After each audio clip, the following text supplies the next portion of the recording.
Be ready, 10 seconds to go.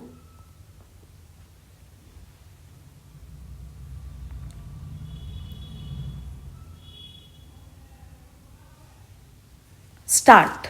A long time has passed and a reply from Pakistan is still awaited.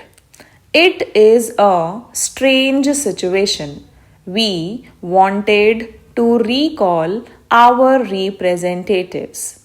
They had no work to do, but then we thought that Pakistan might make it a pretext and say that we recalled them. Therefore, we let them stay there till such time as a reply was received. In the end, we told the World Bank to fix some date for Pakistan's reply so that we might know where we stood.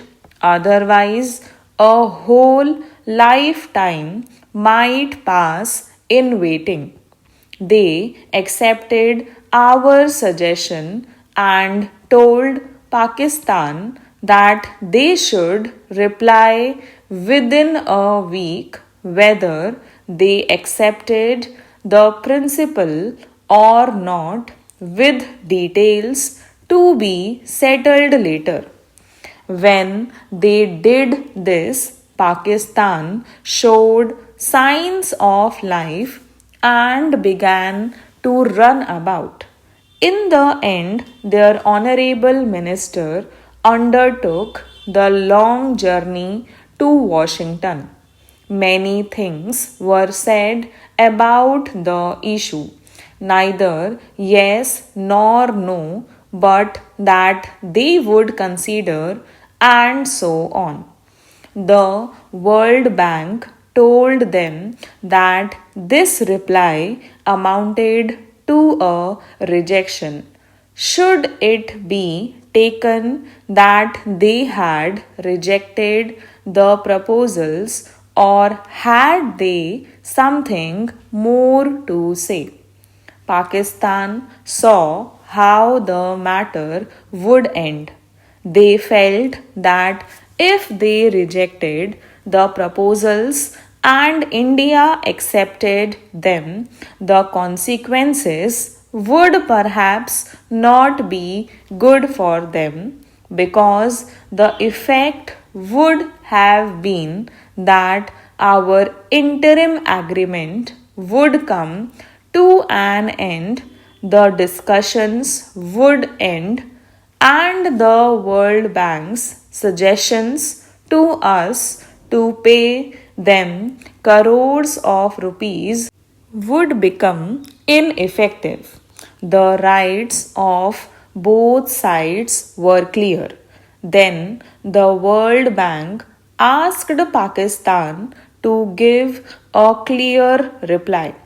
We had made our arrangements for the return of our deputation, but only 3 or 4 days ago, Pakistan said that they accepted the principle underlying the proposals put forward by the World Bank.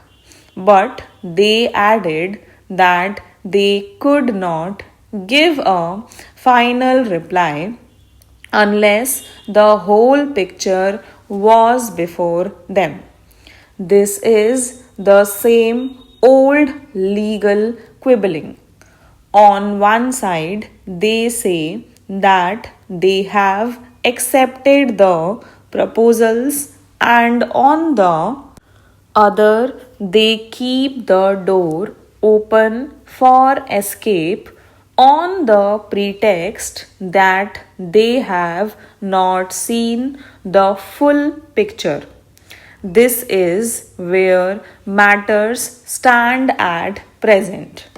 Meanwhile, when Pakistan did not accept the proposals, we wrote to the World Bank that we had been marking time for 3 months or so. Therefore, our agreement not to reduce the water supply no longer held good. We resumed our freedom of action. We were ready to talk when they or Pakistan wanted, because we did not intend to shut the door to agreement. But the talks had ended and our delegation would be returning home. The bank people told us, however, that Pakistan's attitude was changing and that they were saying that they accepted the principle. Since there were chances that a way out would be found, the bank asked our delegation to wait for a few days more. Our representatives agreed to do so. The point is that our former agreement with the World Bank or with Pakistan for not reducing the supply of waters has ended. We have every right to reduce it, but we do not want to stand on legal rights in this matter. We want to do something which would harm neither Pakistan nor us. Therefore, we again told them that we would do nothing in haste which may harm the landowners and peasants in Pakistan. We would give them a chance to make their own arrangements. After all, we had to reduce the supply of waters, but we would do it having regard to the conditions, that is, we still stood by the principles which we accepted in the agreement of 1948. If you have read the Pakistan newspapers, you will see that there is a great storm and outcry as if something is going to take place on July 8 here in Nangal, which would immediately stop the waters flowing into Pakistan and create a drought, as a result of which lakhs and crores of people would die of hunger and thirst. This is wrong and deplorable. We cannot tolerate it. We have told Pakistan clearly, time and again, that for the present we would not reduce the supply of water.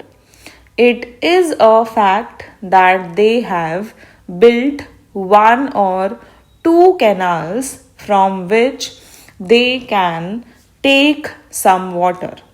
Therefore, they can take water from their side and we would reduce supplies to that extent.